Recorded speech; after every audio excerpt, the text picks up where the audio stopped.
Mesdames et messieurs, bonsoir. La population d'ascendance africaine a contribué à façonner le patrimoine du Canada au fil des années. Les personnes africaines du Canada ont des origines et des expériences diversifiées. Certaines sont au pays depuis plusieurs générations, alors que d'autres ont immigré au cours des années ou des dernières décennies ou des dernières années. À bien des égards, ces personnes ont contribué à la croissance, à la diversité et au développement de notre pays d'accueil qu'est le Canada. Toutefois, l'éducation reste un enjeu majeur dans le processus d'intégration des Africains d'ascendance africaine et pour leurs enfants. Nous en parlerons tout au long de ces 105 prochaines minutes. Je m'appelle Éric Quenet et je serai le modérateur de cette conférence de l'ADN qui sera simultanément diffusée en temps réel sur les différentes plateformes de YouTube, Zoom et de Facebook.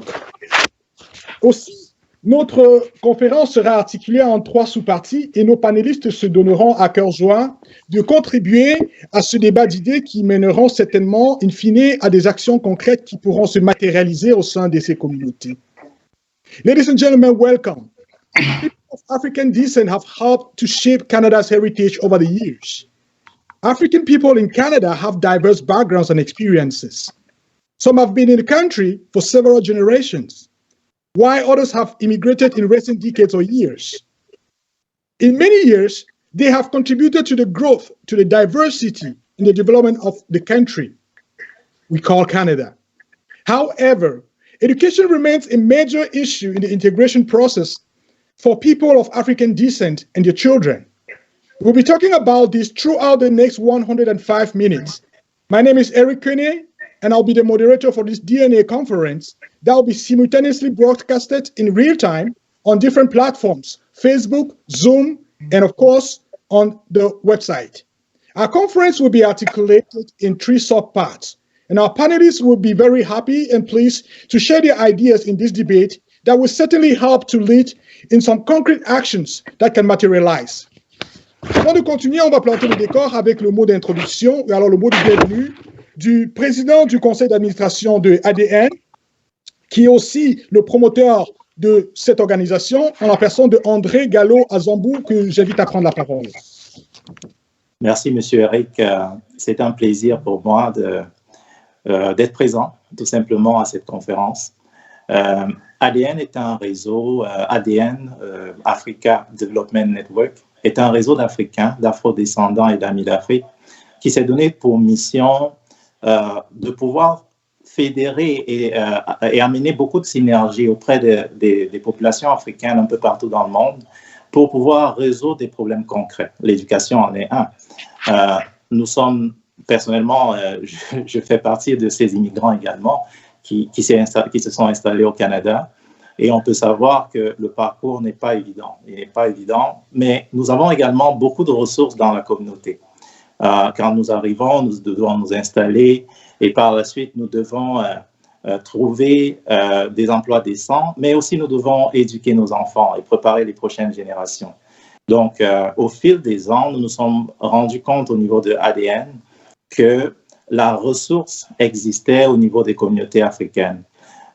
Et que aussi il y avait des problèmes dans nos écoles, il y avait des problèmes dans la société liés à une méconnaissance un peu des ressources que nous avons. Donc nous avons décidé aujourd'hui de nous attaquer à ce problème-là juste par la sensibilisation.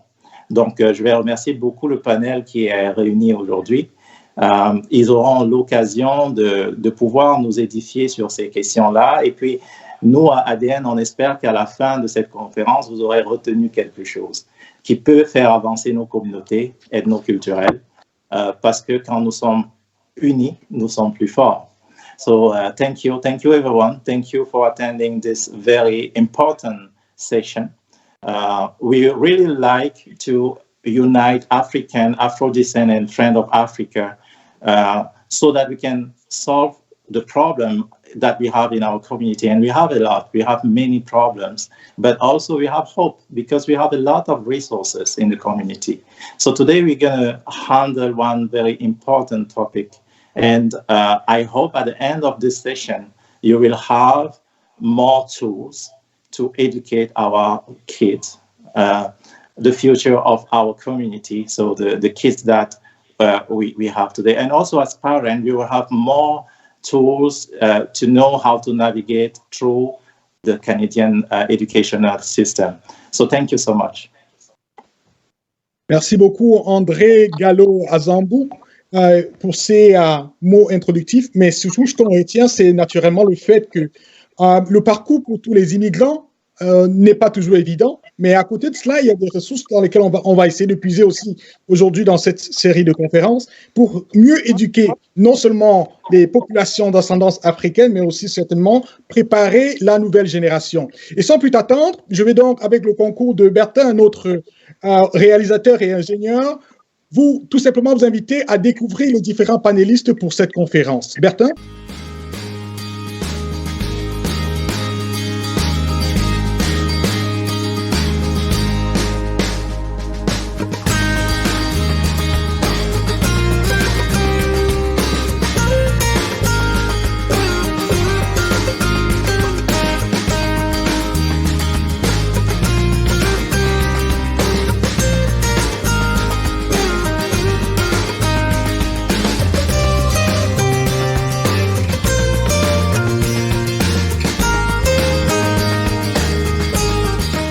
Monsieur Levi Koloko est enseignant au niveau secondaire depuis une quinzaine d'années au sein du Conseil des écoles publiques de l'Est de l'Ontario.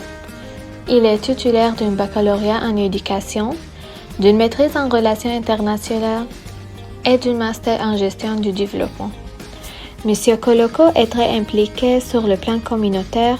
Il est président-directeur général de la coopérative Enseignants Pas à Pas. Monsieur Ilo Gampo est diplômé d'études supérieures en développement des médicaments de la faculté de pharmacie de l'Université de Montréal et possède aussi une maîtrise en génie biotechnologie de l'Université de Mannheim en Allemagne, enseignant de la biologie, de la chimie et des mathématiques à l'école secondaire catholique Sainte Famille au sein du Conseil scolaire catholique Mon Avenir, où elle exerce depuis 13 ans.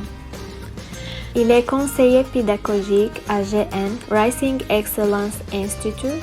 Madame Monica Tonley est une étudiante graduée hautement active dans sa communauté où elle est entre autres facilitatrice d'un groupe de jeunes et vice-présidente de l'organisme Yamba Jeunesse.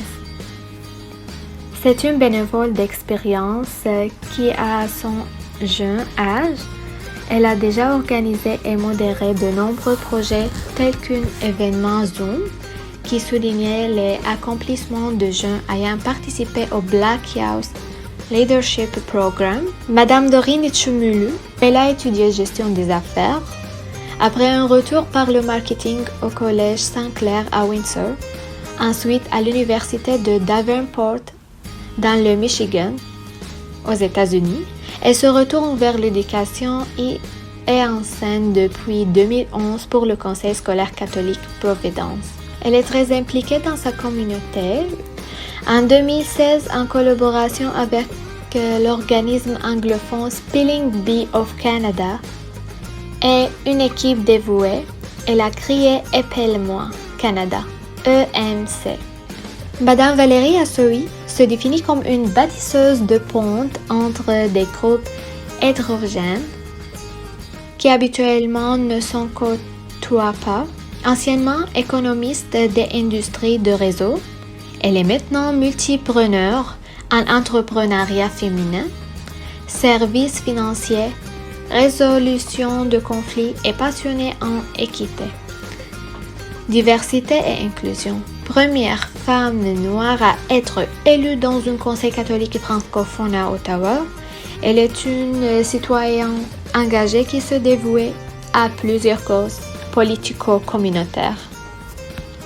Je vous remercie beaucoup pour votre attention et passez une bonne soirée. Une Valérie pouvant en cacher une autre, il me fait le plaisir de vous présenter aussi ce soir Valérie Sampson, qui est directrice exécutive des services de communication, marketing et engagement communautaire. Elle travaille pour le Conseil des écoles catholiques du Centre-Est. Si Valérie Sampson peut juste pour dire bonjour. Bonsoir tout le monde. Merci. Donc, Valérie va se joindre à nous pour cet échange.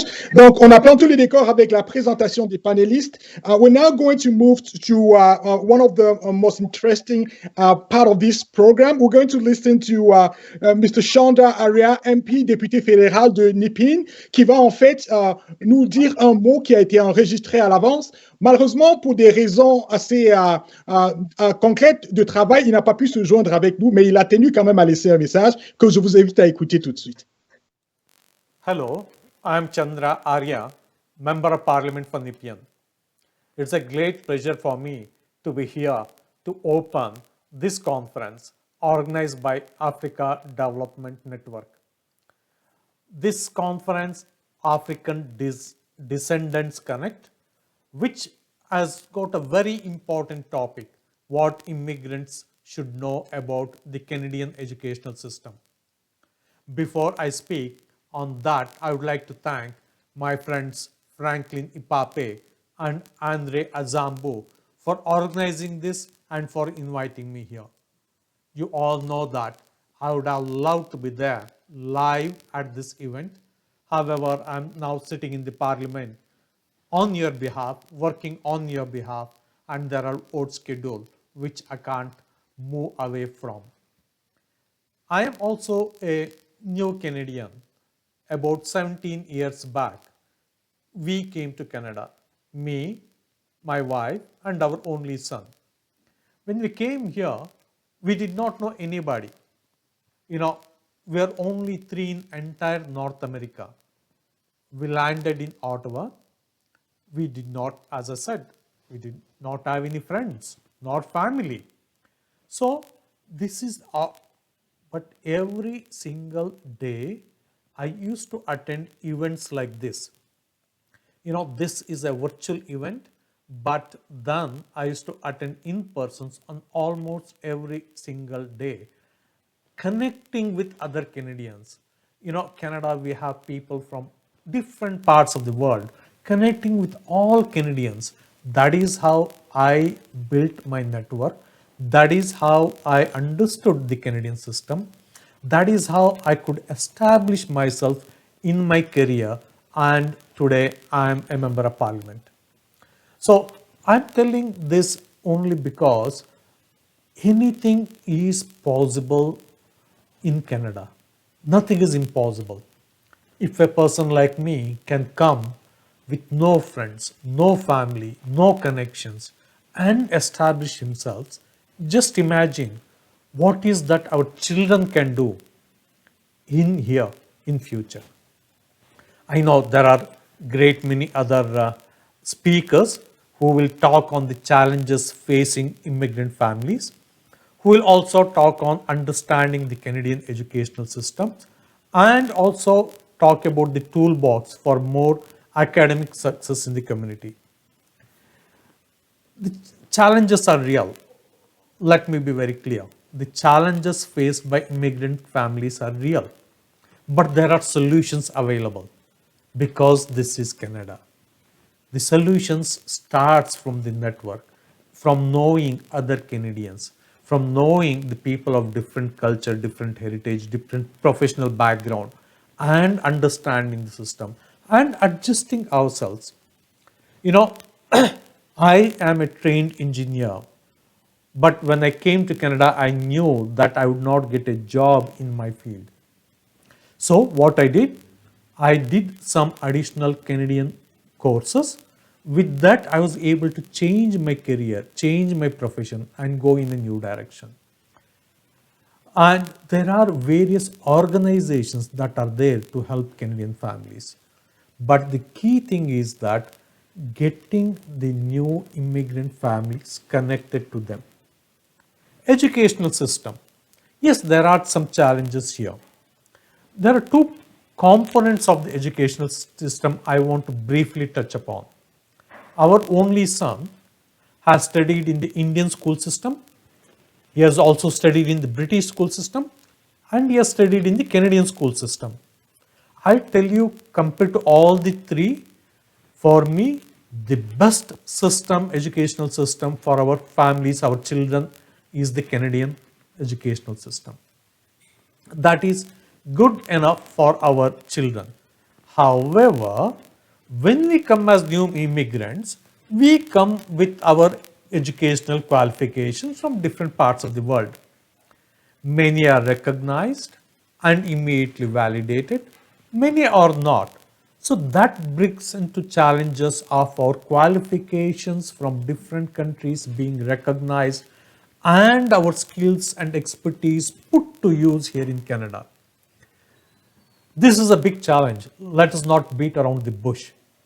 There are about over 700 self-regulatory bodies in charge of various licenses or qualifications or the licensing bodies that are required for us to use our skills, our knowledge and our expertise in Canada.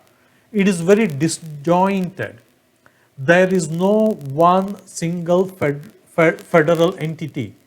Many are provincial, many are self-regulated. So we still have this challenge and we have to work through that. Lot of efforts have been made. I see friends from Africa, Asia, South America who have come with different skills. They have successfully transformed themselves into Canadian experts in their field and have started contributing. But challenges are still there. I will stop here. I know there are very well-known speakers who are still yet to come, who are going to talk, who are going to give their inputs. These sort of events, I always remember, every single event like this, there will be one or two things I can learn new and take away. So please listen carefully and have a good time out of this event. Thank you so much.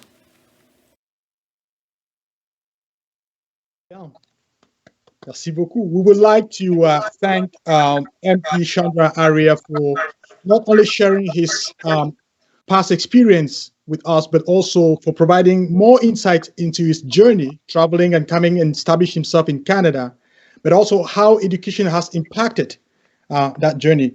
What we could actually sum up from his word is that, there are challenges, and challenges are real, but also there are solutions. We are going to try to unpack what immigrants or Black Africans should actually get to know about the education system in Canada, and of course trying to navigate around that, just like André Gallo said.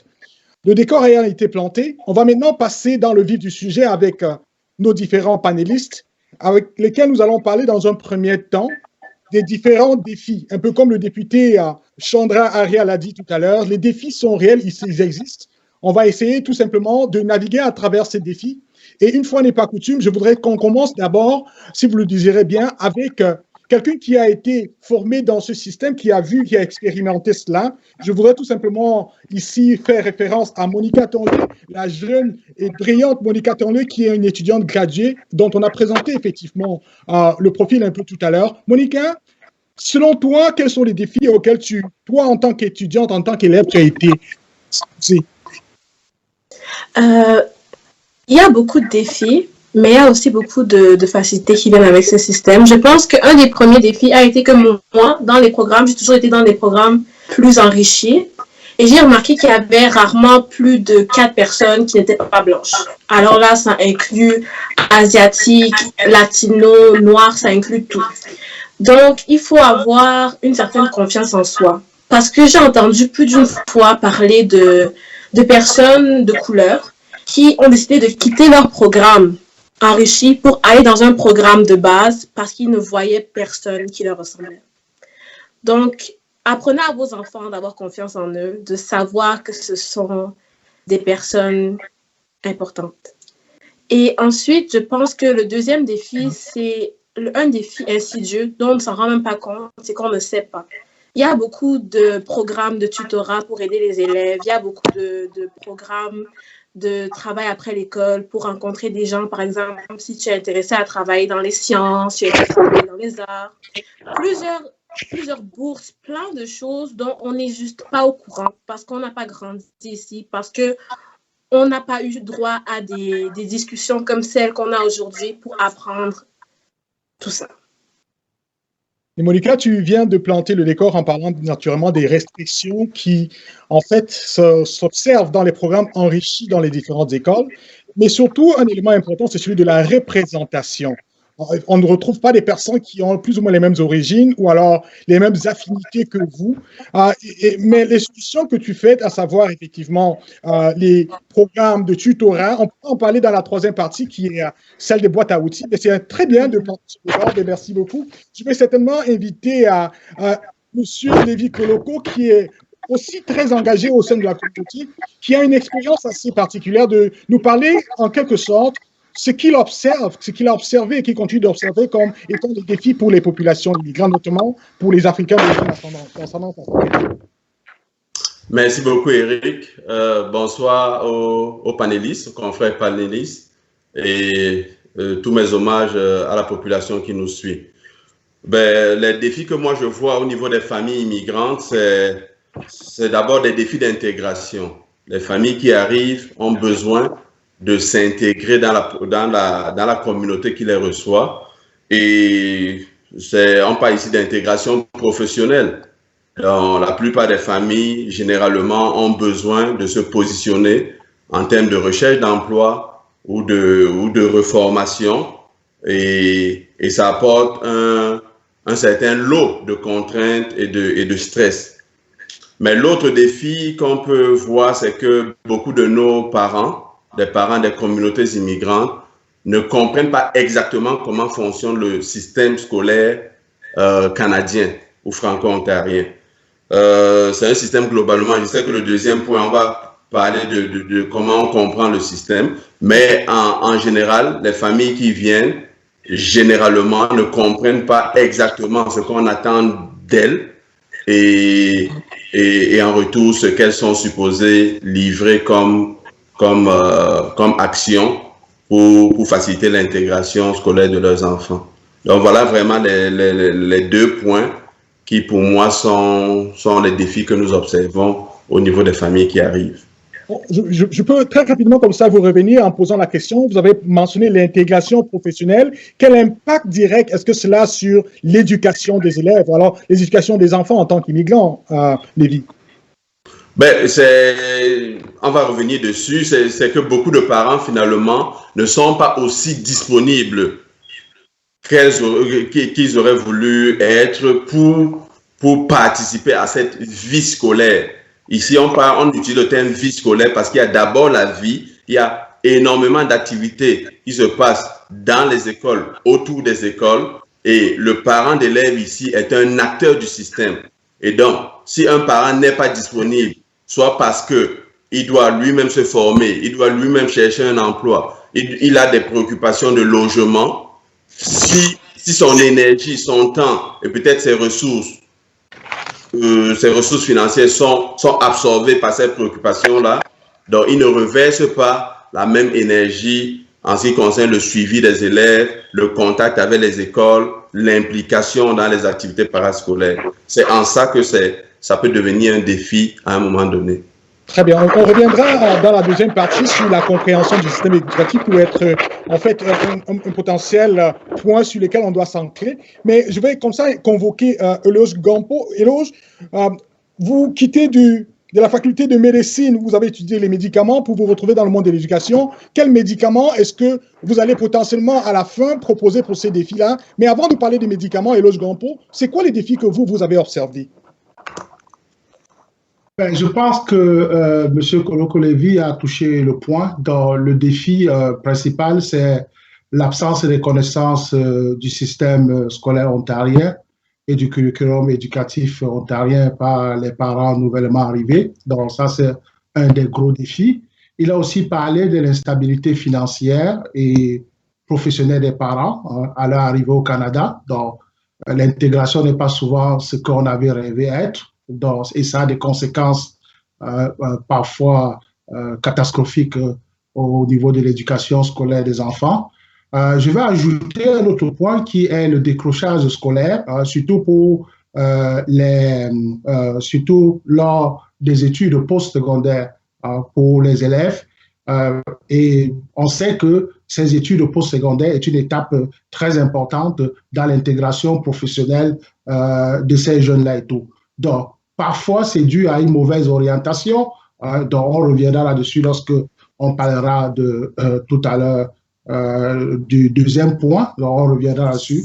Comment se fait-il que l'orientation a une conséquence sur les études postsecondaires du jeune? Donc, on reviendra là-dessus plus tard. Donc, comme Lévi l'a dit tout à l'heure, voilà à peu près les grands défis pour les familles nouvellement arrivées au Canada. Eloge, est-ce que le décrochage scolaire a plus ou moins est intimement lié à peut-être l'impréparation des populations qui débarquent fraîchement au Canada? Non, surtout à l'orientation. Hein, tout part de l'orientation au niveau du secondaire, de la 9e à la 12e. Donc, quand l'orientation est mal faite, bien évidemment, l'élève va aller au collège, l'élève va aller à l'université, mais généralement, ils ne terminent pas leur programme. Et on connaît la conséquence, donc ça devient un peu problématique au niveau de l'insertion professionnelle. Donc, je pense que tout part de là. Valérie Assois, vous vous définissez comme une bâtisseuse. Mais avant de bâtir, il faut bien être capable d'anticiper et voir c'est quoi les difficultés que les familles ont traversées. Mais vous avez travaillé aussi dans le domaine de la finance. Est-ce que vous pensez que les finances des populations d'ascendance africaine ont un impact sur la trajectoire scolaire et de leurs enfants? Absolument, absolument. Le défi principal que je vois, c'est tout le monde l'a abordé. Moi, je dirais c'est l'implication des parents en grande partie, parce que l'implication des parents fait que l'enfant qui voit son parent bénévole dans son école, ça lui permet de bâtir un peu plus son estime de soi, ça lui donne de développer un peu plus son potentiel. Et moi, c'est en tant que bénévole sur un conseil d'école que j'ai compris le rôle du conseiller scolaire. Et d'ailleurs, c'était la première fois que j'en ai entendu parler, c'est Lévi qui m'en avait parlé, qui disait que c'était le premier niveau d'implication politique ici au Canada. Mais c'est parce que j'ai posé des questions. Nos parents qui viennent à cause justement des difficultés financières, ils ont quitté généralement les immigrants ici. Il y en a deux sortes, ceux qui sont des immigrants qualifiés et puis ceux qui sont des réfugiés. Donc ceux qui sont des immigrants qualifiés, généralement, ont quitté des situations où ils étaient bien dans leur pays d'origine. Ils sont juste venus en général pour les enfants ou parce que la situation politique n'est pas la bonne là-bas. Donc, ce sont des personnes qui avaient une situation et qui arrivent ici, il faut qu'ils recommencent à zéro. Donc, parfois, ils se retrouvent avec 2-3 boulots. Et puis, il faut aller aux réunions des parents d'élèves, s'impliquer dans le quotidien, dans la vie scolaire de son enfant. Vraiment, c'est difficile pour des immigrants. On va parler des solutions. Je dis, j'ai beaucoup d'espoir. Comme l'a dit le député tout à l'heure, si lui, immigrant qui est venu ici, il connaissait personne, il a pu être député. Moi, je suis immigrante, je connaissais personne aussi. Je suis conseillère scolaire, c'est vrai que ça n'a rien à voir. Mais je veux dire, il y a beaucoup de possibilités, comme on dit les uns les autres. Et puis, on ne va pas vraiment s'arrêter aux défis, mais il faut reconnaître qu'il y a des défis. Le défi de représentativité, par exemple. Hein, vous connaissez le nombre d'enfants qu'il y a dans nos écoles, tout ça. Parfois, ce n'est pas représentatif des instances de décision de l'école et tout ça. Donc, il y a beaucoup de petits défis, mais il y a beaucoup de solutions et puis beaucoup de programmes qui sont là justement pour régler ces problèmes de défis. Et puis, on va en parler dans les solutions. Merci. Merci. Et l'aspect de la représentation, c'est un très bon point. D'ailleurs, Monica en a parlé tout à l'heure. Donc, ce serait très intéressant de voir comment est-ce que ça se structure, que ce soit au niveau des classes, des salles de classe, ou alors au niveau de l'administration scolaire, ou alors de l'implication même des parents. Je vais maintenant inviter à Dorine Tchemeleux. Dorine, ça fait pas très longtemps que tu as été élue parmi les 100 femmes noires d'influence au Canada.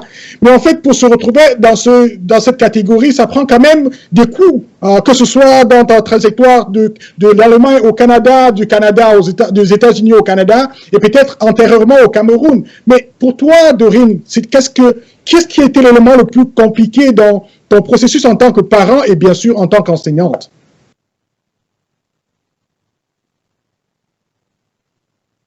quelques difficultés techniques à rejoindre Dorine. On va tout simplement refaire la boucle. Mais je reviens encore à toi, Monica. Tout à l'heure, tu as posé un point très important que Valérie a aussi souligné, celui de la représentation.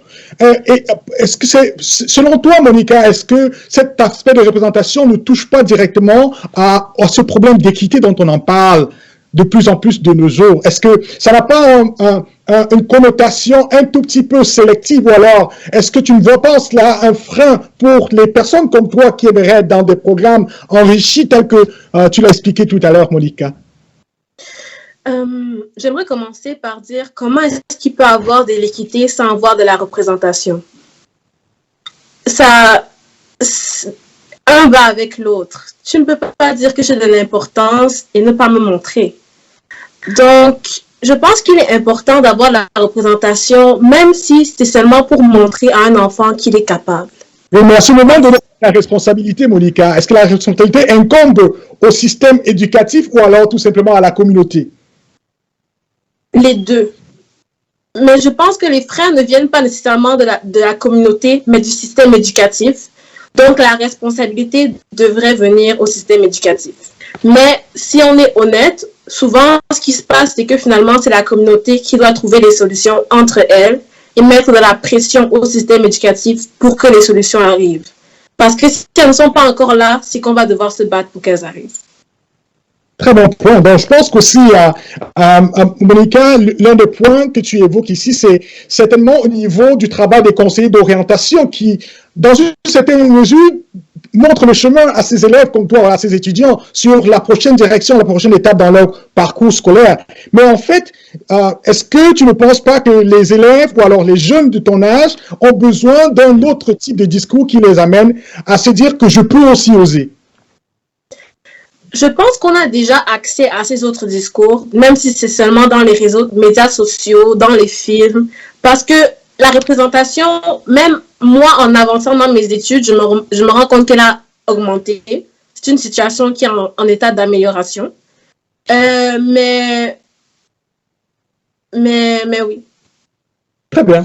Merci beaucoup à toi, Monica. Je vais tout simplement qu'on profite de cette petite intermède pour faire une petite transition pour rentrer peut-être dans la deuxième partie, compte tenu du temps qui nous est imparti, pour davantage comprendre le système éducatif canadien. Je pense que tous les panélistes qui sont passés avant ont évoqué cet aspect comme étant un défi. On ne comprend pas assez le système éducatif. Et je me retourne vers vous, Lévi. C'est quoi comprendre le système, selon vous? Qu'est-ce qu'il y a à comprendre dans le système canadien pour un immigrant, pour un Africain? C'est déjà comprendre que le système éducatif, notamment ici au Canada, a été conçu, façonné et est mis en œuvre pour supporter l'économie du pays. C'est ce que nous ne comprenons pas souvent. Nous pensons peut-être, comme dans nos pays d'origine, souvent il n'y a pas beaucoup d'opportunités, il faut faire de longues études, soit pour meubler le temps, soit pour se gratifier de diplômes. Ici, le système est d'abord monté pour supporter l'économie du pays.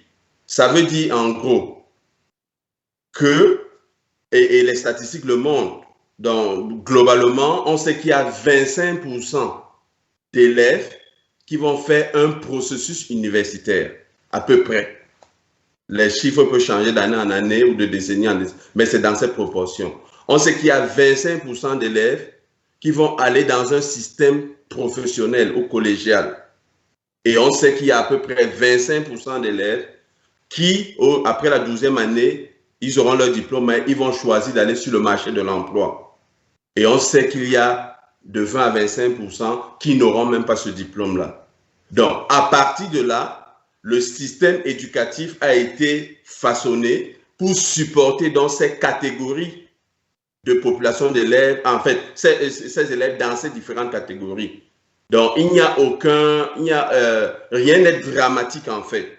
Ce qui est important, c'est de découvrir les talents, les intérêts, les capacités des enfants et de les orienter, de les soutenir dans leur processus soit de choix de vie, soit de choix de carrière.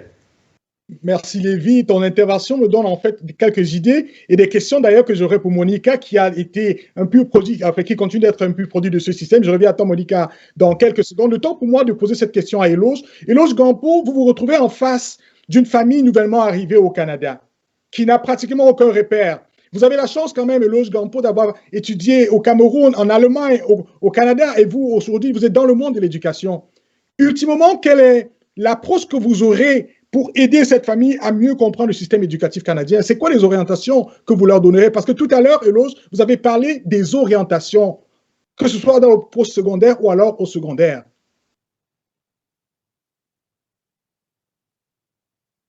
Eloge, votre micro est coupé, il me semble. Oh, excusez-moi. Donc, je vais sauter pour ce que Lévi était en train de dire tout à l'heure, qui est très intéressant.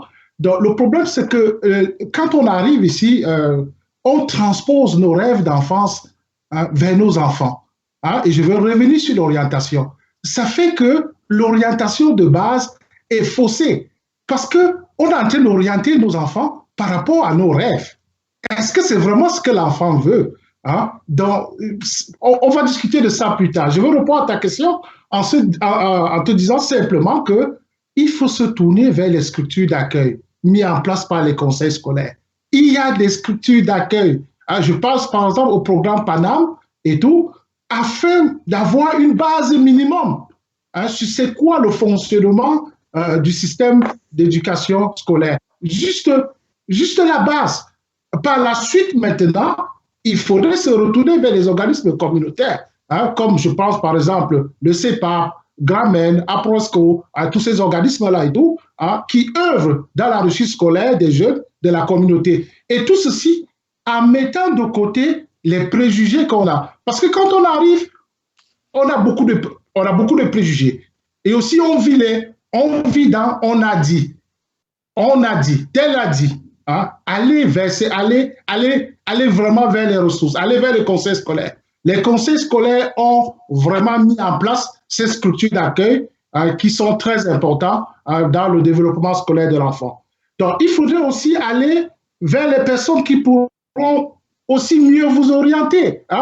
Vous avez des amis ou peut-être des membres de la famille qui ont bien évidemment l'expérience là-dedans. Allez vers ces personnes. N'hésitez pas d'aller vers ces personnes. Je voudrais aussi souligner, pour te répondre à ta question, le choix, parler un peu, parfois les parents ne comprennent même pas les codes des cours. Ça, c'est très important. Parce que quand l'enfant arrive au secondaire, les codes de cours sont importants. Et le choix, parce que le code de cours va guider ton choix universitaire. Donc, vraiment, c'est pour dire, retourner vers les conseils scolaires. Ils ont des programmes vraiment fantastiques. Je parle au programme Panam qui sont mis en place pour pouvoir aider bien évidemment ces nouvelles arrivants-là. Donc, je peux parler de plein d'autres choses. Donc, je vais donner la parole à d'autres personnes. Merci beaucoup, Eloge. Valérie Assois, et naturellement, je vais demander à Valérie Samson certainement d'intervenir juste à ta suite pour parler un tout petit peu de la réalité au sein de votre conseil scolaire, le conseil des écoles catholiques du centre-est. Quelle est la réalité au sein de votre conseil pour permettre aux nouveaux arrivants, je ne vais pas simplement me limiter aux Africains, mais aux nouveaux arrivants d'avoir une meilleure compréhension du système dans lequel vous opérez?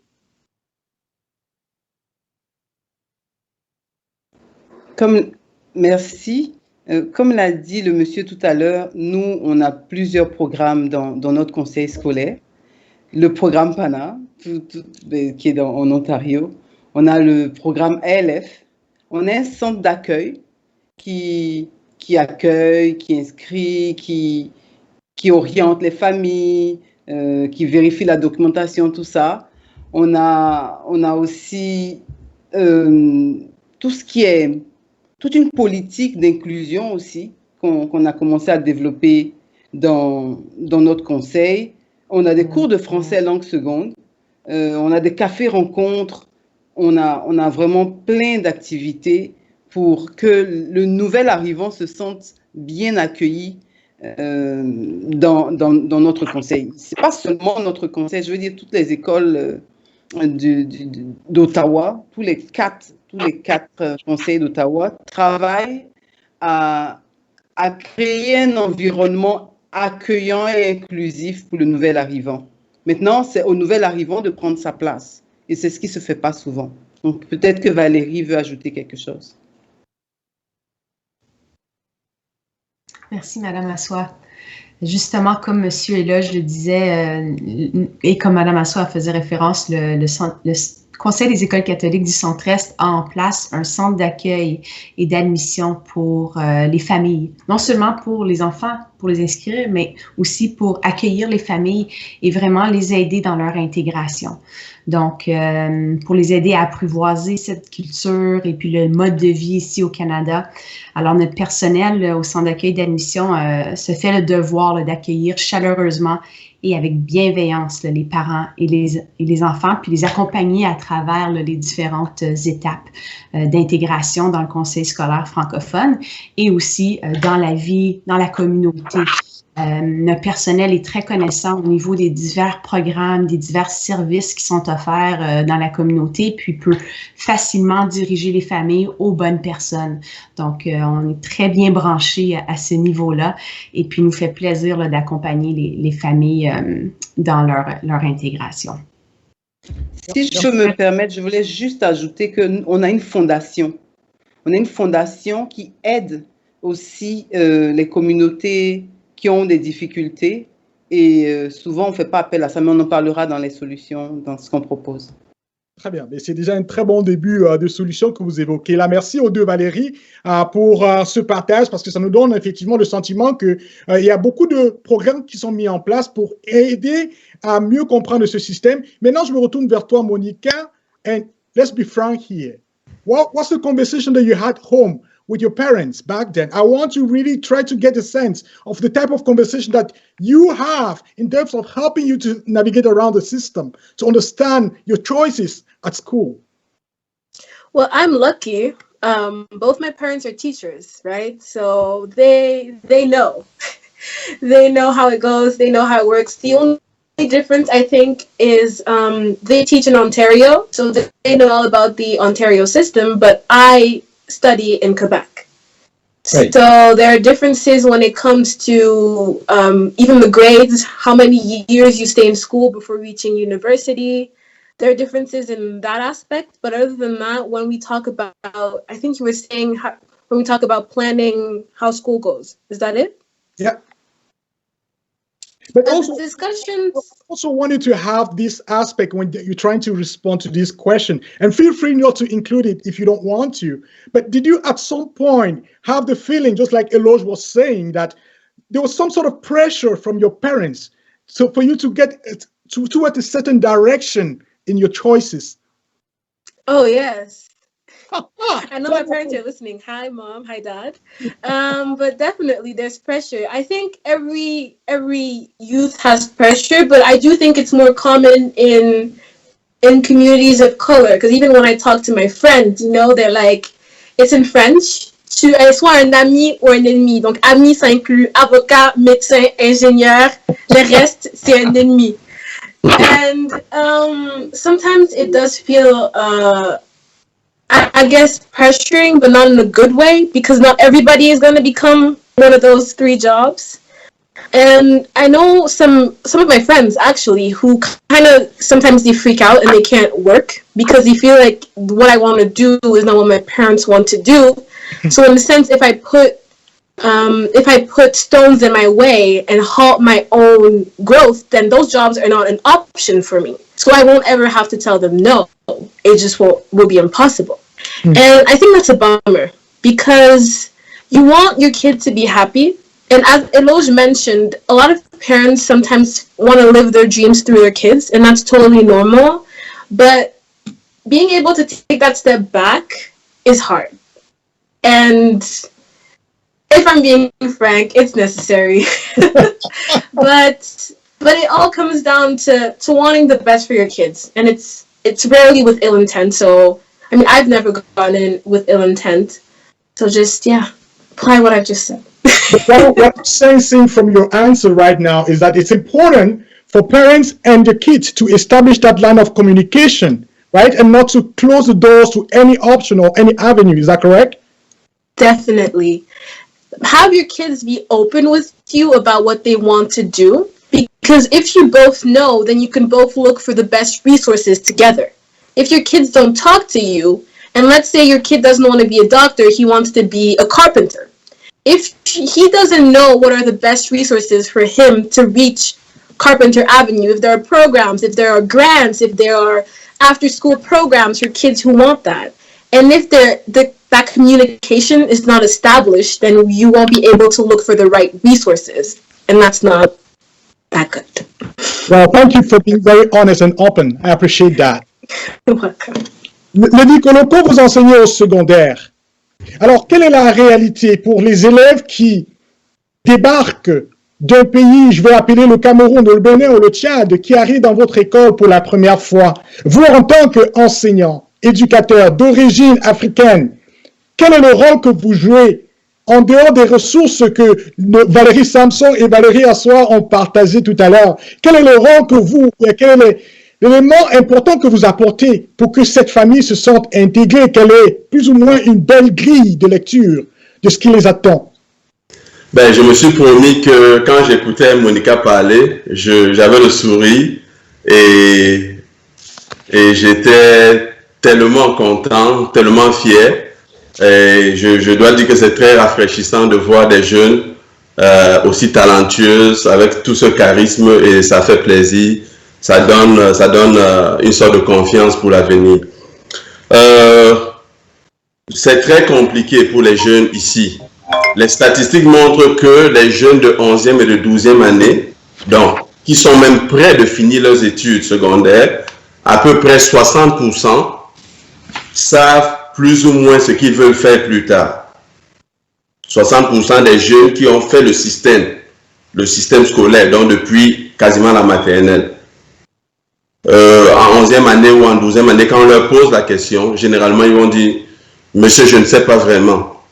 Et là, quand on pousse la question un peu plus loin en leur demandant de faire comme trois choix de choses possibles qu'ils pensent faire, c'est souvent, dans certains cas, c'est très éparpillé, ce n'est pas très, très solide. Donc, il y a un besoin urgent pour les parents comme pour les jeunes de connaître exactement ce qu'ils ont comme intérêt, ce qu'ils ont comme talent, ce qu'ils ont comme passion, ce qu'ils ont comme capacité intellectuelle ou technique pour pouvoir les orienter vers des professions possibles ou des métiers possibles. C'est très important. Donc, quand j'ai des familles immigrantes devant moi ou des jeunes issus des communautés immigrantes, je leur donne l'outil que nous avons. Ils peuvent les remplir eux-mêmes, d'abord pour se découvrir et à partir de là leur montrer la panoplie de possibilités qu'il y a dans le système, dans la société canadienne. Merci beaucoup, Lévi. On va faire un petit clin d'œil à Dorine Cheveleux qui s'est joint à la conversation. Dorine, ton expérience est assez atypique. D'ailleurs, le député Chandra Arya a tout à l'heure parlé de son expérience du système éducatif indien, en Inde, en Angleterre et maintenant au Canada. Vous, c'est plus ou moins la même chose au Cameroun, en Allemagne, aux États-Unis et maintenant au Canada. Ça vous a aussi permis, dans une certaine mesure, d'explorer et de faire des propositions concrètes avec des projets pour lesquels vous êtes très reconnu d'ailleurs. Vous avez été élu en 2020 parmi les 100 femmes noires d'influence au Canada. Mais Dorine, très rapidement, la question très simple que j'ai envie de vous poser, c'est qu'est-ce qui vous a permis d'avoir une meilleure compréhension du système éducatif canadien, d'abord en tant que parent immigrant d'origine africaine, mais surtout en tant qu'enseignante éducatrice au point de proposer des ressources. Parce que dans la troisième partie de cette conférence, on va parler de ces ressources-là. Mais en fait, si vous n'avez pas une meilleure compréhension, vous ne saurez faire des propositions, il me semble. Exactement. Bonsoir à tous et merci Eric pour cette très belle question. Alors, comme vous l'avez dit, en tant que parent, déjà, et en tant qu'immigrante, qu'est-ce qui a été ma motivation? Déjà, ayant fait tous ces parcours, que ce soit au Cameroun, dans mon pays d'origine, en passant par l'Allemagne, et même ici au Canada, j'ai été formée ici au Canada et aussi aux États-Unis, ça m'a donné l'occasion de comprendre vraiment comment le système fonctionnait. Et en tant qu'immigrante, lorsque tu intègres un système, il faut comprendre d'abord comment cela fonctionne. Tout à l'heure, M. Lévy a mentionné tantôt les statistiques concernant le fait que parfois les jeunes, ils ne savent même pas ce qu'ils veulent faire plus tard. Et c'est d'abord notre devoir en tant que parents de savoir quel est l'intérêt de nos enfants, qu'est-ce qui les motive, qu'est-ce qui les passionne, et bâtir à partir de cela. Parce que on a la chance que dans un système éducatif comme le Canada, tout est valorisé. Tous les métiers sont valorisés et le jeune peut atteindre son plein potentiel. Il suffit qu'il croie en lui et qu'il a cette confiance en lui. Et c'est de notre devoir, en tant que parents déjà, de l'amener à reconnaître ses forces. Alors ça, c'était vraiment déjà l'une des premières approches que moi, en tant que femme immigrante, en arrivant ici, quelles étaient mes forces, où est-ce que je me sens à l'aise et épanouie, et je bâtis à partir de cela, et c'est de cette façon que je le transmets aussi à mes enfants. Et si ça fonctionne avec mes enfants, pourquoi ne pas l'étendre à une plus grande échelle afin que cela ait un effet multiplicateur? Très bien. Et ça, c'est fascinant. On va effectivement parler de tous ces effets multiplicateurs et des différentes ressources dans la troisième partie. Parce que tout à l'heure, Monica, d'ailleurs, a parlé des rêves des parents immigrants quand ils arrivent ici. Cette projection de leurs rêves qu'ils transmettent sur les générations futures, et ça peut dans certaines mesures. Et ici, à commencer avec toi, une fois de plus, quels sont les différents outils qu'on pourrait effectivement mettre dans cette boîte-là qu'on appelle le succès académique pour les différentes communautés afrodescendantes? Commençons par moi. Alors, ça, c'est une très bonne question. Et la beauté avec ce que l'immigration a apporté au système éducatif canadien, qui est déjà fantastique, c'est vraiment la valeur ajoutée à l'école pour faire comprendre que l'école est là, c'est vrai, ça, sa place, ça prend les concepts de base, mais hormis l'école, il y a des structures, des organismes parascolaires qui font des choses incroyables pour permettre aux jeunes de développer leur plein potentiel. Alors, je vais commencer. Je vais parler de Permo Canada. Je vais parler de différentes structures. Je laisse les autres parler de Permo Canada. Mais je vais par exemple prendre comme le cas de la CEPAC dans la région d'Ottawa, qui est un programme diversifié et varié pour les jeunes. Ou alors GN Rising Institute avec Monsieur Eloge et qui propose des programmations académiques variées en fonction des besoins des enfants. Et je pense que, selon moi, ce qui serait vraiment, comment je vais dire, le rêve, mon rêve à moi, serait de voir toute cette ressource-là sur une même plateforme de manière à ce que le parent immigrant, il sait qu'il peut aller sur www.ressourcespourimmigrants.com et là, il a toutes ces ressources je dirais comme un moteur de recherche afin de permettre à son enfant de développer son plein potentiel. Parce qu'il y en a des panoplies et des panoplies, et dépendamment de l'intérêt de l'enfant. Mais ces ressources sont dispersées et elles ne sont pas vraiment concentrées afin de faciliter l'utilisation pour ce parent immigrant qui aimerait que son enfant aille un peu plus loin.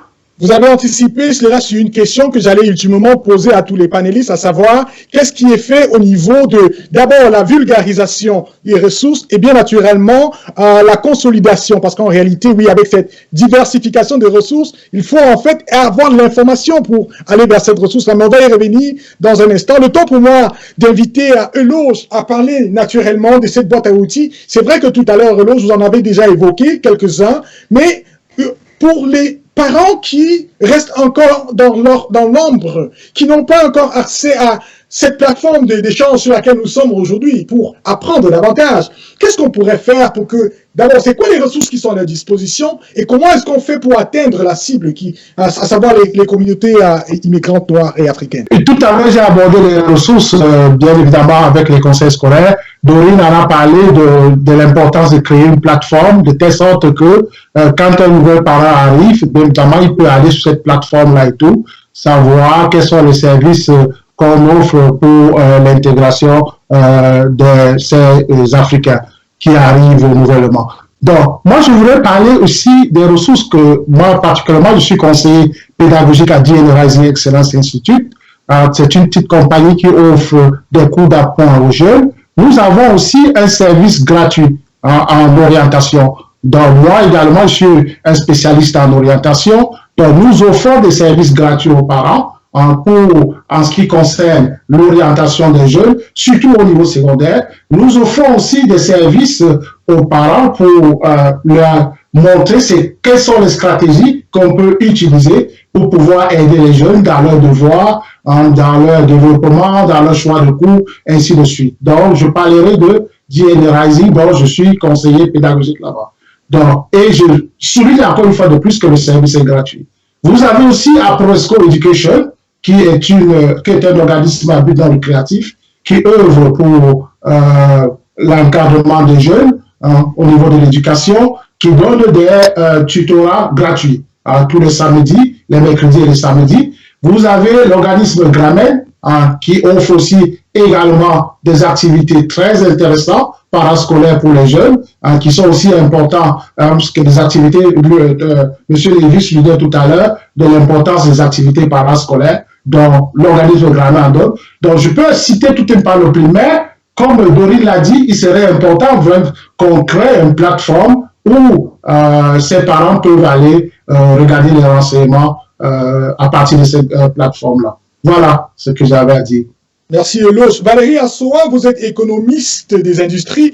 Vous travaillez certainement à une meilleure amélioration pour les communautés noires et africaines. Mais ma question pour vous, tout à l'heure, on a parlé des défis d'intégration professionnelle des communautés et de ceux qui viennent d'arriver ici au Canada. Qu'est-ce que vous pensez qu'on pourrait mettre dans la boîte à ressources pour ces personnes-là qui ont des difficultés d'insertion professionnelle? Parce que de toute façon, il y a un corollaire avec l'éducation des enfants. Quelles sont les ressources que vous pouvez en fait mettre en avant pour ce qui est de l'aspect financier ou alors peut-être éventuellement des conflits qu'ils traversent? Pour moi, l'éducation n'est pas un élément isolé. Ce n'est pas un secteur isolé, c'est imbriqué dans plusieurs autres secteurs, dans la vie socio-économique. La première chose, moi, je veux m'adresser aux parents. Donc, les parents, quand vous venez, essayez de vous impliquer dans la communauté, être sur des conseils d'administration. Mais Valérie, en même temps, on ne peut pas avoir tous les parents sur le conseil d'administration. Non, mais je veux dire, je parle des organismes, des organismes qui sont, il y a plusieurs organismes, il y a un site où il y a tous les postes vacants des conseils d'administration de l'Ontario. Parfois, il y a 400 postes vacants. Mais combien d'immigrants, combien de personnes racialisées connaissent ce site où on peut aller et puis être membre d'un conseil d'administration d'un organisme ontarien qui nous crée des contacts. En fait, ce que je veux dire, c'est que je ne veux pas aussi que les parents soient entre eux seulement noirs. On est venu dans un pays d'accueil. Il faut qu'on apprenne à être dans les instances de décision. C'est pour cela que je parle de conseil d'administration. Installé au Canada, j'ai un problème existentiel. J'ai besoin de faire vivre ma famille. Vous n'allez quand même pas me demander d'aller être membre d'un conseil d'administration si je peine à payer mon loyer. Oui, mais justement, en étant membre d'un conseil d'administration, je vais faire connaissance avec 10 autres personnes qui peuvent m'ouvrir des portes.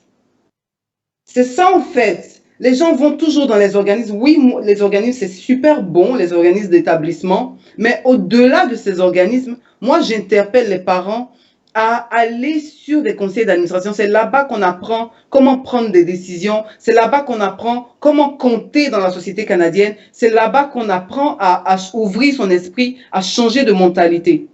Et donc, et je veux m'adresser maintenant aux enfants. J'ai de la compassion pour nos enfants. Parce qu'ils sont au milieu de plusieurs cultures. Ils ont une façon on a une façon de les éduquer à la maison. Quand ils sortent de la maison, c'est un autre type d'éducation. Donc, ils ont ce conflit identitaire permanent qu'il faut que nous, les parents, qu'on soit conscients de cela. Donc, j'ai de la compassion pour nos enfants, mais en même temps, il faut qu'ils comprennent aussi qu'on est venu ici pour eux et qu'ils donnent le meilleur d'eux-mêmes. Mon fils est venu me dire la dernière fois, maman, je veux faire fashion design. Je dis, really? Moi, j'ai un master's degree. Donc, et après, il m'a expliqué, mais c'est ce que j'aime. Et puis, j'ai compris On peut avoir un master's degree dedans si c'est ça vraiment que je veux. C'est pas ça le plus important pour moi. Donc, que nous, les parents, changent de mentalité, les parents immigrants. Aussi, l'autre élément que je voulais aborder, c'est le mot immigrant, le mot racialisé. Nos enfants qui sont noirs de peau, qui ont été socialisés ici, qui sont nés ici, n'ont pas les mêmes besoins que nous, que des immigrants qui viennent d'arriver. C'est important de différencier entre le Canadien noir et le nouvel arrivant. Ce n'est pas les mêmes personnes, ce n'est pas les mêmes besoins. Donc, que nous, parents, soyons conscients de ça et que le système soit conscient de ça. Le dernier point que je veux aborder, c'est l'implication des parents. Moi, je suis au conseil scolaire, ça fait 4 ans maintenant. Jamais, je n'ai vu un groupe de parents noirs venir se plaindre de quoi que ce soit. Donc, arrêtons de parler dans nos salons et puis sortons, faisons avancer des causes. Nous avons du pouvoir en tant que parents. Donc, arrêtons les salons là et puis avançons. Voici hier le policier qui a été, avant-hier, qui a été rendu coupable là, du décès de George Floyd. Ça veut dire que les choses avancent. Donc, ne croisons pas les bras. Ce pays d'accueil est notre pays aussi. Prenons possession et puis impliquons-nous dans les instances de décision pour le bien-être de nos enfants. Merci. Et merci beaucoup, merci. Valérie Samson, vous travaillez plus à l'engagement communautaire. C'est quoi les ressources que vous offrez, que vous mettez à la disposition des personnes qui viennent vers vous? Alors, quand vous allez travailler, bien sûr, dans votre portfolio d'engagement communautaire, quelles sont les ressources que vous mettez à la disposition des personnes comme moi? Très bonne question. Nos conseillers en engagement communautaire, comme je mentionnais un petit peu plus tôt, sont très bien outillés, ils connaissent les services et les ressources disponibles dans la communauté et peuvent faire ce pont-là avec les familles, justement. Donc, si une famille ne sait pas trop où se diriger, je les encouragerais à venir à notre centre d'accueil d'admission, à nous appeler, et puis nous, on peut faire les ponts avec eux.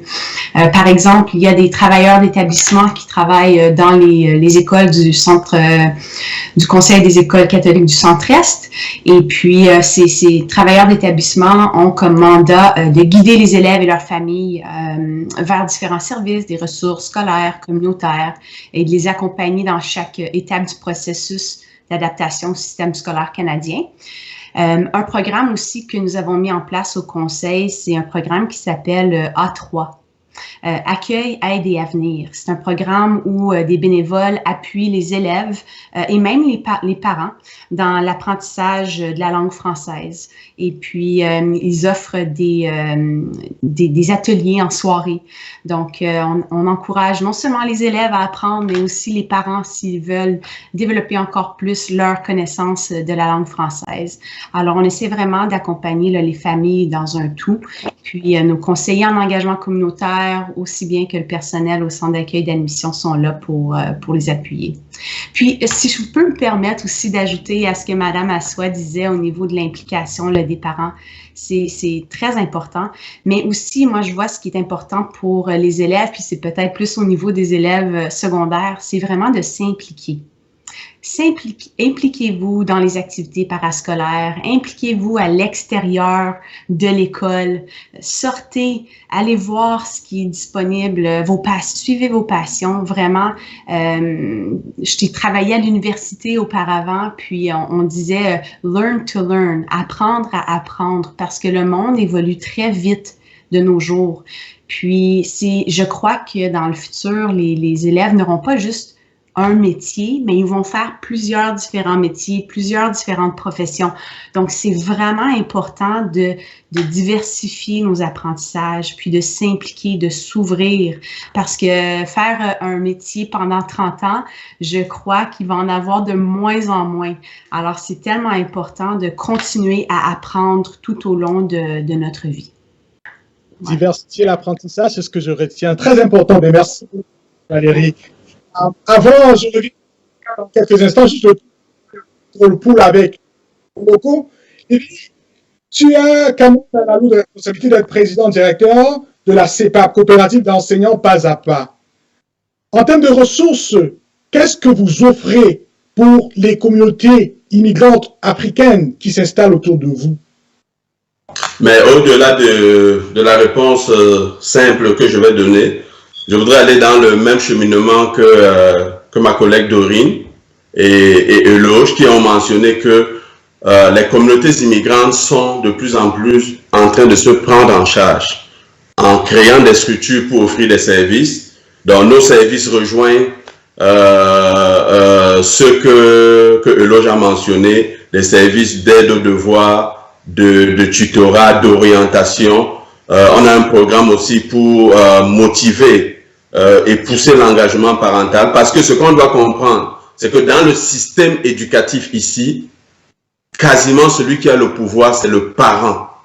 Valérie parlait tantôt d'implication dans les conseils scolaires, mais le premier conseil scolaire, le premier conseil d'administration, et qui touche les intérêts d'un parent, c'est le conseil d'école.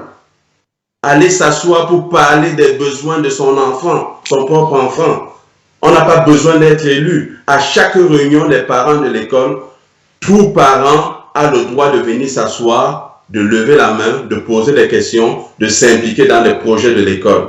Et au-delà de ça, l'année prochaine, en 2022, il y aura les élections municipales et scolaires en Ontario. Et nous encourageons beaucoup l'engagement parental dans les écoles et même au niveau des conseils scolaires. Pour l'instant, ici à Ottawa, nous avons 3 conseillers scolaires, et notamment Valérie, et nous souhaitons que l'année prochaine, par exemple, que nous en ayons 5, en fait, qu'on ait 6 ou plus que ça. Donc, dès cette année, nous voulons mettre sur pied un programme avec des partenaires communautaires, et on va travailler avec Valérie aussi pour pousser cet engagement parental, inciter les parents à comprendre le système, à s'impliquer dans la vie scolaire et à s'impliquer pendant les élections scolaires, parce que nous savons que plus de parents immigrants impliqués, des parents leaders comme Valérie, vont drainer d'autres parents à comprendre le système et à s'impliquer aussi. Merci beaucoup, Lévi. Monica, I have a question for you. You've been listening to all the other co-panelists, and they've made some great suggestions in terms of the resources that are available, not only for the parents, but also for students. And one of the aspects that they actually did touch on was the implication, get involved at the school level, go out and look for resources, get involved outside the school community. Is that enough? If you were to address a group of young students right now, a group of young immigrants who have just recently arrived in Canada and who are still struggling to make the way, what would be your message ultimately? My message would be to do what you enjoy, because I am aware that oftentimes students that already come and are from immigrant families, they already have people telling them, do your homework, listen in class, ask questions, do that, do this, do that, do this. They already have that. Sometimes it's too much of that. Too much is like too little. So I would like to tell them to, you know what? Go follow the knitting club. I did that. It was very fun. Go to the environmental club. Go to the rainbow club. Go to the whatever club that rings your bell, that tickles your fancy. Because a lot of my friends are now talking to me because of COVID. All of that is gone. And a lot of them are like, wow, I didn't realize how much of school, and I enjoyed going to school, was just because of that, you know? Like, you come to school, but yeah, I have a math exam, but at the end of the day, I have a basketball practice. So, you know, it evens out. So participating in all those clubs, and don't be scared of looking weird, of looking different, because you'll make so many friends that have shared interests. Because a classroom, you can meet people to work with, but in a club, you can meet people to laugh with and create with. I think that's very important. And I would like to add a point on top of what was said before. Looking for resources is very important, and the help of the parents is definitely needed. But oftentimes, people who hold the resources will find it more gratifying to give it directly to the kid. So have your daughter, have your son, have your kid go ask directly. Say, hello, my name is X, I am 14 years old, I just heard about this, it seems very interesting. It will be way more impactful to the person giving the resources than somebody come like, hello, my name is Michael, I have 2 daughters, I just want them to do this, it's good for their CD. No. It will work, but it will work better if the kids do it. So once again, I know I said it once, but I'll say it I'll say it a million times, empower your kids to do what they enjoy and empower them to go and look out for the resources that they need. Well, that's a very beautiful message to conclude your point there, Monica. Allow me to get back to this again once more. That's well said. Now, let's face the reality at, the school level. When a young immigrant or a Black young immigrant faces discrimination simply at the school level, don't you think that it's something that can impact on the self-confidence and for them to be able to enjoy those clubs that you were just referring to? So, definitely. Don't you think that that's something that needs to be addressed, racism, discrimination at the school level, but also at the community level? How would you actually go about that? Well, it's funny that you ask, because I'm a facilitator at the Black Youth Leadership Program, which is an initiative created honestly to teach youth how to do that, how to make a stand and how to create change in their schools and in their community and whenever they see fit. But I also want to tell them that there's already resources, oftentimes, to ask for help. It can be a teacher, it can be a counselor, it can be any figure of authority in your school. And if truly it doesn't exist, then there are resources outside of school. And if it honestly doesn't exist, I am certain that the resources outside of school will be appalled and will help you even more find a solution. So, yes, racism, discrimination, bullying, all of that definitely has a detrimental impact on students' self-confidence and mental health. No matter how much their parents love them at home, if you don't feel loved at school, it's gonna hurt. It's definitely going to sting. But it's important to find resilience and to find the strength to face that, even if it happens. I wish for you that it doesn't happen, but it does. So, yeah. Well, it's so refreshing and revitalizing listening from you, because you have such wisdom, so much wisdom. I just hope that, with your program, you keep carrying on, because you need to do so much impact around you as you're currently doing. So thank you for that.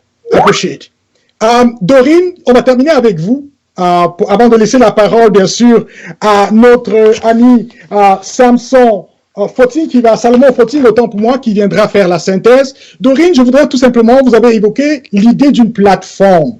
Une plateforme sur laquelle on pourrait retrouver toutes ces ressources communautaires qui aideraient les populations nouvellement arrivées ou alors qui sont ici depuis un bon bout.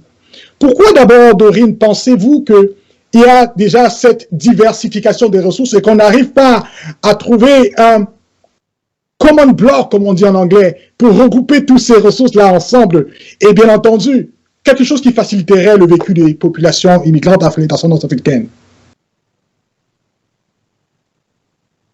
Dorine, votre micro est coupé. C'est la nouvelle donne avec Zoom, n'est-ce pas? Donc, on s'habitue déjà quand même. Désolée. Merci, Eric, pour la question. Pourquoi il y a cette diversification? Je dirais la question comme, elle est là, la diversification. Elle est là et on va pas creuser l'abcès pour comprendre pourquoi elle est là, mais maintenant, on va se dire, OK, elle est là, la diversification, mais nous voyons que dans nos communautés, il y a un besoin. Il y a un besoin et on va bâtir à partir de là et unir nos forces pour que ce soit ces familles qui sont déjà là présentes ou bien ceux qui arrivent nouvellement puissent avoir un point de repère où se diriger et afin de permettre à leurs jeunes de développer leur plein potentiel. Et même pas seulement pour les familles, mais aussi pour les jeunes, parce que Monica, elle a dit un point important, d'encourager les jeunes à aller eux-mêmes chercher ces ressources. Si cette plateforme est là et que c'est un point d'intérêt, je pense que ça va être un peu comme un engin de recherche comme Google qui faciliterait la vie, le système éducatif pour tous. Et avec le potentiel que nous avons, je pense que c'est possible de le faire. Il faut juste qu'on ait les personnes qui sont voulants de le faire. Et la question n'est pas pourquoi elle n'existe pas. Il y a tellement de choses qui pourraient être faites, mais c'est de prendre conscience, OK, il y a ce manque, qu'est-ce qu'on fait maintenant pour mettre cela en place et pour permettre cela de se réaliser. Et à cela, si déjà ADN a réussi à nous mettre autour de cette plateforme afin d'adresser toute cette préoccupation qui touche la population immigrante, je pense que bâtir cette plateforme sera un jeu pour ADN. C'est en réalité des paroles pleines de sagesse et bien entendu une invitation théorique que vous envoyez à tous ceux-là qui travaillent pour le bien des communautés de se mettre ensemble parce que vous l'avez dit, nous avons du potentiel, il faut pouvoir l'exploiter. Merci beaucoup Dorine. Je voudrais tout simplement très rapidement avant d'inviter Salomon Fotting à faire la synthèse et bien entendu le mot de remerciement, vous dire merci chaleureusement à tous mes panélistes qui ont contribué de façon remarquable à ce débat, à cet échange d'idées. Monica Tonlé, Dorine Thiomele, Valérie Assois, Valérie Samson, Eloge Gampo, Lévi Koloko, je vous remercie infiniment. Je vais maintenant inviter notre ami Salomon Fotting qui va tout simplement dire un mot au nom de ADN pour conclure, mais avant cela, il va nous faire une synthèse. Je rappelle que Salomon Fotting est cofondateur et administrateur en charge de la gestion de projets au sein de ADN. Salomon. Bonjour à tous, bonjour chers panélistes. Vraiment, il n'y aurait pas de mots assez gros pour remercier chacun d'entre vous pour cette belle participation aujourd'hui. L'idée est belle. Et on espère vraiment pouvoir continuer dans ce sens-ci. Avant de clôturer aujourd'hui, j'aimerais quand même faire un point sur tout ce qui a été dit aujourd'hui. D'abord, si on pensait aux défis, donc on va le faire en quelques minutes, hein. Si on pensait aux défis ici pour ce qui était la première thématique, il y a quelques mots à retenir, notamment des mots venant du député Chandra Arya qui... dans la première partie, a tenu quand même à préciser que très souvent, en arrivant au Canada, beaucoup de parents doivent reprendre des études et par conséquent sont peut-être moins présents pour les enfants. Et ça peut contribuer de beaucoup comme défi à atteindre, à vaincre pour pouvoir être présent pour les enfants et leur permettre de bénéficier de l'encadrement qu'il faudrait. Par la suite, on a Monica Tonlé qui a pris la parole pour ajouter aussi ceci que dans les communautés d'ethnicité minoritaire, très souvent pour ce qui est des enfants qui ont réussi à atteindre des programmes enrichis, beaucoup d'entre eux ont quitté ces programmes-là parce qu'ils ne voient pas d'autres personnes comme eux et donc se sentent un peu isolés. Et c'est un peu dommage que ce soit comme ça. Et donc, si ces enfants-là, si ces futurs étudiants pouvaient s'arranger pour entrer de plus en plus dans des programmes enrichis, je pense ici aussi aux programmes contingentés, comme la médecine notamment, qui sera peut-être un des sujets futurs.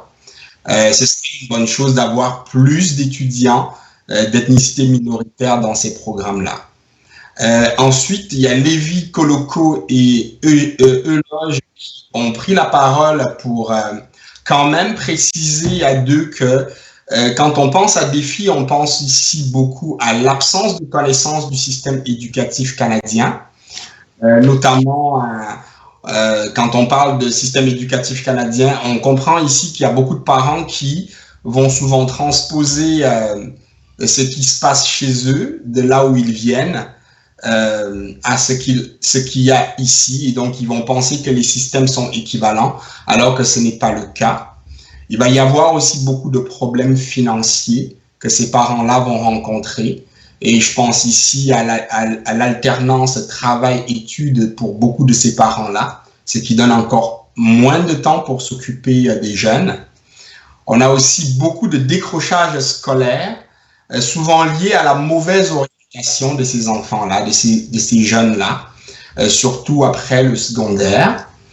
Et puis, je tenais aussi à préciser que Madame Assois, Valérie Assois, a pris la parole pour noter la sous-représentation des parents d'ethnicité minoritaire dans les instances décisionnelles au niveau des conseils scolaires. Maintenant, pour ce qui est du wrap-up, du résumé global de comprendre le système éducatif canadien, Ici, il y a essentiellement M. Lévy-Koloko et M. Elop qui ont tenu à attirer l'attention de l'histoire que les parents nouvellement arrivés au Canada doivent comprendre que le système éducatif canadien a été conçu dans un premier temps pour des besoins précis, c'est pour le marché de l'emploi. C'est-à-dire que on forme des gens pour qu'ils travaillent, on ne forme pas les gens pour qu'ils aient des diplômes. Donc on va avoir beaucoup de parents qui vont, comme on disait tout à l'heure, transposer leurs rêves chez leurs enfants, c'est-à-dire que le parent, il rêvait d'avoir un PhD, et donc il faut que l'enfant ait un PhD, mais est-ce que c'est un PhD que l'enfant a besoin pour travailler? Peut-être non dans le système éducatif canadien. Il faut vraiment que ces parents-là se tournent vers les structures d'accueil et les organismes communautaires notamment. Il y a Monica qui a amorcé dans le même sens en parlant de son expérience personnelle. Même le fait d'avoir les deux parents enseignants, ceci n'a pas empêché que les parents essaient quand même de lui parler de la médecine, de fait d'être avocat, mais heureusement, dynamique comme elle est, elle a su faire les choix qu'il fallait. Évidemment, les parents ont emboîté le pas et l'ont vraiment guidée dans les choix qu'elle a fait. On les félicite au passage. Et pour terminer, on a remis quelques outils aux participants ce jour. Et puis ici, on peut dire que tous les panélistes s'accordent pour dire que les élèves, les étudiants doivent s'impliquer. Ils doivent aller vers les autres. Ce serait dommage que ces étudiants-là d'ethnicité minoritaire se retrouvent juste entre eux et font des choses juste entre eux. Quand ils arrivent dans les écoles, quand ils arrivent dans les universités, ils devraient tout faire pour être un peu, comment dire, pour communiquer avec les autres élèves, avec les autres étudiants, et ça leur permettra aussi de pouvoir naviguer dans le système comme il faudrait. Il faudrait qu'ils pensent à s'impliquer dans les milieux scolaires. Quand on parle ici d'implication, on ne parle pas seulement d'aller au cours et de revenir, mais de prendre des postes de leadership comme la jeune, comme Monica on le fait en ce moment, qui est un exemple pour cette jeunesse-là. Ça permet d'être visible et d'être plus tard des exemples pour les autres. Pour ce qui est des parents, pour ce qui est des outils, on pense ici à penser au fait que les parents doivent penser à des organismes communautaires. Donc quand ils arrivent, qu'ils ne restent pas seulement à la maison avec les enfants et les envoient à l'école, il faudrait qu'ils pensent aussi à retourner vers les organismes communautaires qui ont souvent énormément d'outils pour eux, mais ne les voient pas. Donc pour avoir ces outils, il faut aller vers les ressources. Il faut penser à inscrire les enfants dans les activités parascolaires. Quand on parlait d'activités parascolaires, on voyait aussi bien des activités dans lesquelles on aide les enfants à comprendre leurs cours, mais aussi des activités qui peuvent être notamment sportives, mais aussi des activités qui peuvent aider les enfants à faire des choix de carrière. Il faut penser à avoir un poste, si possible, dans des instances décisionnelles. Ça, on en avait parlé tout à l'heure. C'est vraiment important. C'est vrai qu'ils sont occupés à étudier ou à travailler, je parle ici des parents eux-mêmes, mais à un moment donné, il faudrait penser au fait que, en étant dans les instances décisionnelles, ça permet de mieux guider les enfants dans les choix à venir. Et enfin, il faut encourager les jeunes à aller eux-mêmes dans les plateformes qui existent. Très souvent, ces plateformes-là sont informatisées, et on sait que les jeunes, c'est des rois de la technologie de nos jours, donc ils sont mieux habilités à aller vers les plateformes, à naviguer, à trouver des trucs et astuces pour pouvoir, s'en sortir dans le système. Et la grande piste pour le futur, c'était vraiment de voir dans quelle mesure on pourrait, et je crois que c'est Madame Dorine qui a amené ça vers la fin, il faut vraiment voir dans quelle mesure concilier toutes les plateformes qui existent déjà vers une seule, un genre de guichet unique qui permettrait aux parents, aux étudiants d'aller cueillir de l'information et des outils au même endroit. Voilà, je pense que ça fait un peu un genre de... ça concilie un peu toute l'information qui a été dite aujourd'hui. Je ne peux que remercier l'auditoire et remercier tous les panélistes pour avoir participé ce jour. Merci. transcription très fidèle, Salomon Foti. Merci beaucoup. C'est très impressionnant. Alors, mesdames et messieurs, je vais tout simplement, dans les prochaines secondes, on avait prévu 105 minutes pour notre échange. On en a consommé 103. Il me reste 2 minutes. Autant pour dire un grand merci à ceux qui ont travaillé d'arrache-pied pour la réalisation de cette conférence de l'ADN. Catherine Afiko, assistante de réalisation et soutien administratif, qui en fait a travaillé avec nous en direct d'Ottawa. Bertin Aboussou, réalisateur qui réside à Gatineau. Et bien entendu, vous tous qui êtes connectés sur Zoom, Facebook et YouTube. Quant à moi, c'est avec beaucoup de plaisir que je vais vous retrouver la prochaine fois. Je m'appelle René. Bonsoir et au plaisir.